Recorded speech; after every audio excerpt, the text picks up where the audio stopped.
Hey, yo, YouTube. Today we have a Madolche player who top 32 at YCS Toronto.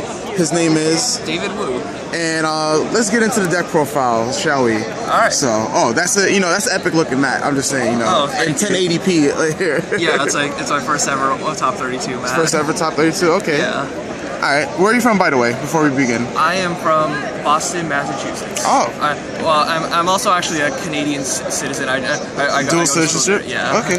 Oh man, epic out here. All right, let's begin, bro. All right. So, 3 Madolche Magdalene. Okay. Pretty obvious, I think. 2 Madolche Hoot Cake. I didn't play 3 because I didn't want to draw into it too early when I didn't have any setup great fodder for it. 2 Madolche Messenger Gelato. I played 2 instead of playing 3 because I really didn't want to draw into it.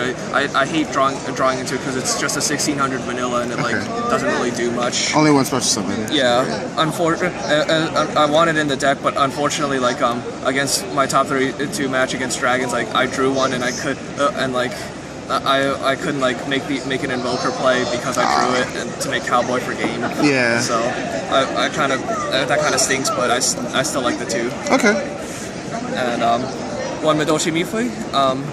I only played 1 Madolche Mifui like Alexander Thomas because I think he's right about that because the fact that Madolche Mifui it gets Veilered, it gets Maxied a lot, and I don't like it when that happens, but I gotta put 1 in there for those emergency situations where you need to go off though still. But I don't want to rely on it, so only 1. And I play Madolche Bapple.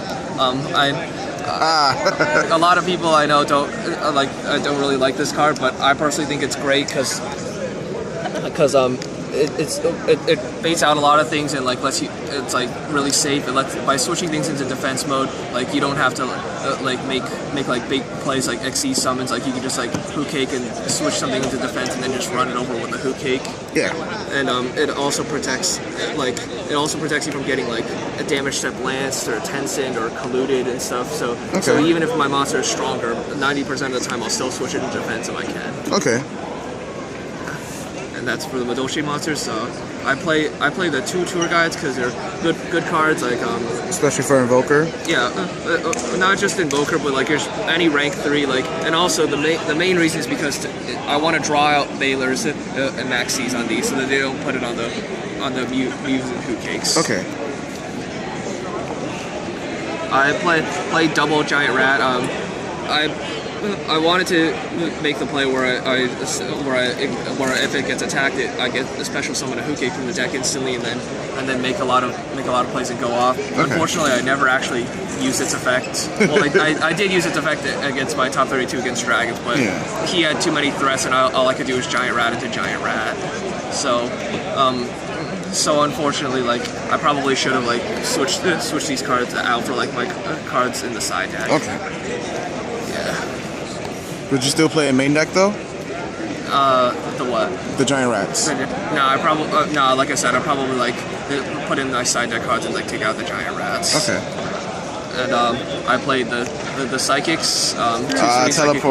Teleport engine. Yeah, and the Psychic Jumper. I know a lot of people play these Esper Girl. Yeah. But I like Psychic Jumper a little bit more because drawing Psychic Jumper and drawing Esper Girl in your hand is both kind of really bad. Yeah. But with Psychic Jumper, if you draw it with a Serene Psychic Witch, or if you draw it with an Emergency Teleport, or even if you draw 2 Serene Psychic Witches, you can make creature swap plays with this thing. Yeah. And I even managed to creature swap a Draco Sack in my top 32 match. I play 2 Maxies, 2 Geek Fodders, pretty special summons, and I paired it up with 2 Tragodias. 2 Tragodias, interesting. Yes, and I was thinking of doing 2 Veilers, but I decided to do 2 Tragodias because, well, number one, I was afraid of the spammy OTK decks like Harakuris and Heretics. But the other reason why I played 2 Tragodias instead of Veilers is because I'm afraid of getting bad hands. If a hand of all monsters or all spells and traps, and if I get a Tragodia in that kind of hand, I can put it on the board and apply pressure to my opponents. But if I get a Veiler in those bad hands, my bad hands aren't going to get any better. This can turn bad hands into playable hands. That's why I ran it. But although to be honest, I kind of regret running this because after I played Fraser Smith's spell books, if it were a Veiler, it could have probably helped me out instead of the Stragodia. But yeah, I probably would have, if I could go back in time, I'd play the Veilers instead of the Tragodias. No problem.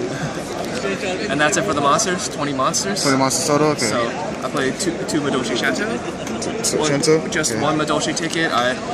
I think it's a great card, but I think you only ever need one because you could just always recycle it back, and like and it's not as good as like Wind Up Factory or Black Roller because it's only once per turn, one Madolche ticket per turn.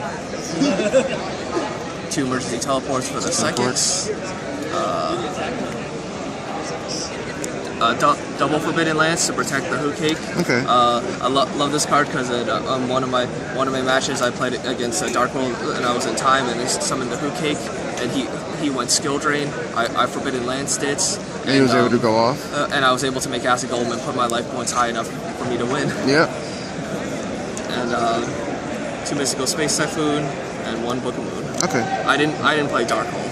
Okay. It was really kind of redundant because like I need to like make plays like to stop their plays like rather than like have them set up a field and then try to Dark Hole it because by the time they set up a field like I'm usually like done for. That's why I didn't use the Dark Hole. And one of each of all the limited traps for obvious reasons. Obvious reasons. I only played 1 Dimensional Prison. It's a good card, but I found sometimes it was like a bit slow in a few matchups where I needed to be really fast, so I decided the other one. It's pretty good against like Fire Fist and stuff. Okay. And double Mirror Force. Double Fiendish Chain because 2 chains. 3 gets kind of cloggy. Okay. And finally the Madolche Palooza. Let's look at this. Why? Why?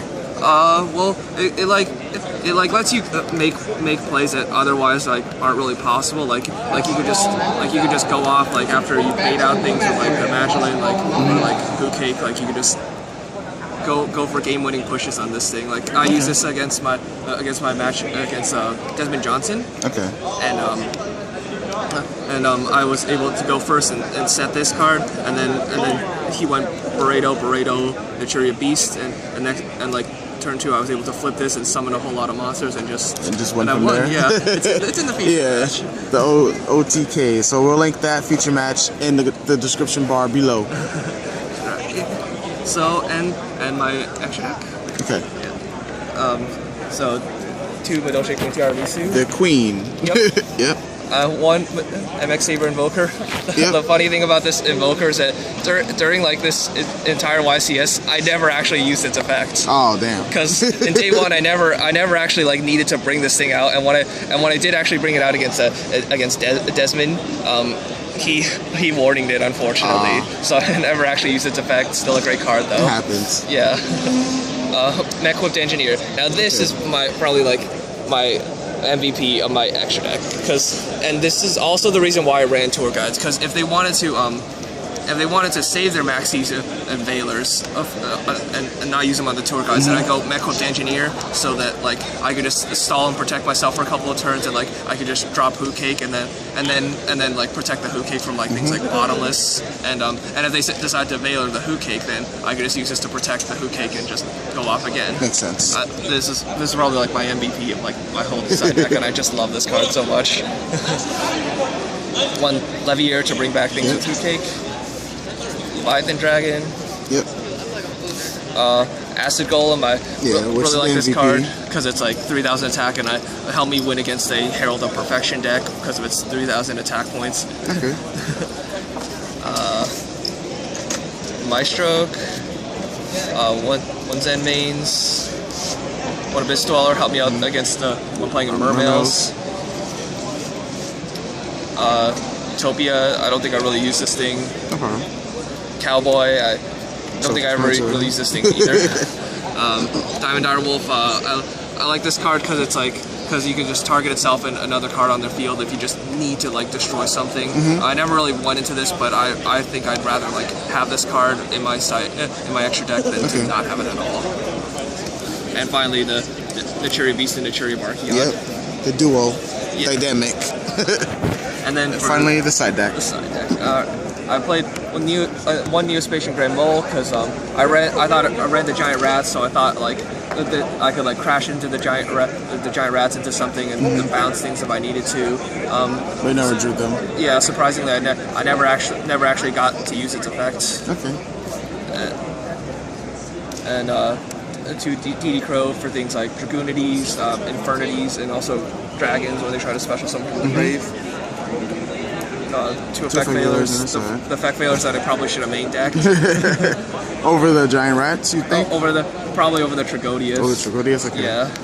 Double Fossil Dyna for like the yes. Because I was my favorite side deck card. Yeah, I was very afraid of decks that special summon a lot on me and just go off. Okay.